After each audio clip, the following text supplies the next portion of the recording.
Knowledge taken from others can be dangerous if not questioned.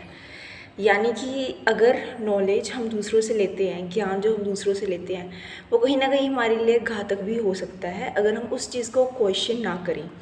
तो ओशो की book शून्य समाधि के चैप्टर 1 में विस्मय का भाव में कहते हैं कि इंसान ज्ञान प्राप्त करता है, जैसे ज्ञान प्राप्त करता है उसे अहंकार होता है कि मेरे को बहुत कुछ पता है। बट जितना ज़्यादा हम ज्ञान प्राप्त करेंगे, जितना हम ज्ञान लेंगे ना, उतना ही कम पड़ेगा, क्योंकि ये सृष्टि, द अर्थ, द थिंग्स जो हैं बहुत ज़्यादा वाइड है, बहुत सारी चीज़ें हैं। ज्ञान हमने दूसरों से लिया होता है और ना हम उसको क्वेश्चन करते हैं। हमें लगता है हमने ज्ञान ले लिया तो हम ज्ञानवान बन गए। बट ओशो बताते हैं कि ये कोई ज्ञानी वाली बात नहीं है। इसमें ये ज्ञान भीख मंगे वाला ज्ञान है, यानी कि दूसरों से लिया हुआ। ये सिर्फ अगर आप इस ज्ञान को सिर्फ एक जानकारी समझें, क्वेश्चन करें, उसको खोजें, उसको देखें उस ज्ञान को कि वो ज्ञान क्या है। जैसे हमारे ओल्ड बिलीव्स होते हैं, जैसे है ना, प्री एज्यूम्ड बिलीव्स होते हैं, वैसे जैसे हमारे पेरेंट्स जो चीज़ें बिलीव करते हैं हम भी वही चीज़ें बिलीव करते हैं।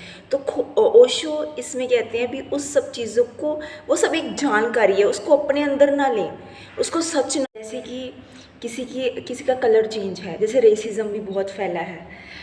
जैसे किसी की 5 उंगलियां नॉर्मल गिनी जाती हैं, किसी की 6 हो जाएं तो अब नॉर्मल गिनी जाती हैं, किसी का कलर चेंज हो जाए, किसी की आँख नहीं है तो हम उसे अब नॉर्मल मान लेते हैं। यार ये कैसा ज्ञान है? इंसान तो फिर भी इंसान ही है ना, उसकी वो चीज़ तो नहीं चेंज होगी।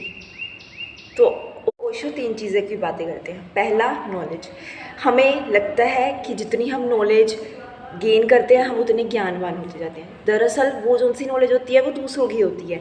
हम उसको क्वेश्चन करना चाहिए, हमें उसको देखना चाहिए, उसको खोजना चाहिए, उस नॉलेज का क्या सोर्स है, वो कितना सच है, rather than believing it blindly। Second, वो बताते हैं जैसे जैसे इंसान ज़्यादा नॉलेजेबल बनता है, जैसे जैसे वो ज़्यादा ज्ञान एकत्रित करता है तो उसे अहंकार होने लग जाता है कि मेरे को सब पता है। But this is not the ultimate reality. Ultimate reality is world is infinite. It has lot of things to know about. जितना ज़्यादा पढ़ते जाएंगे उतनी नॉलेज कम होती है हमारी उन सब चीज़ों में।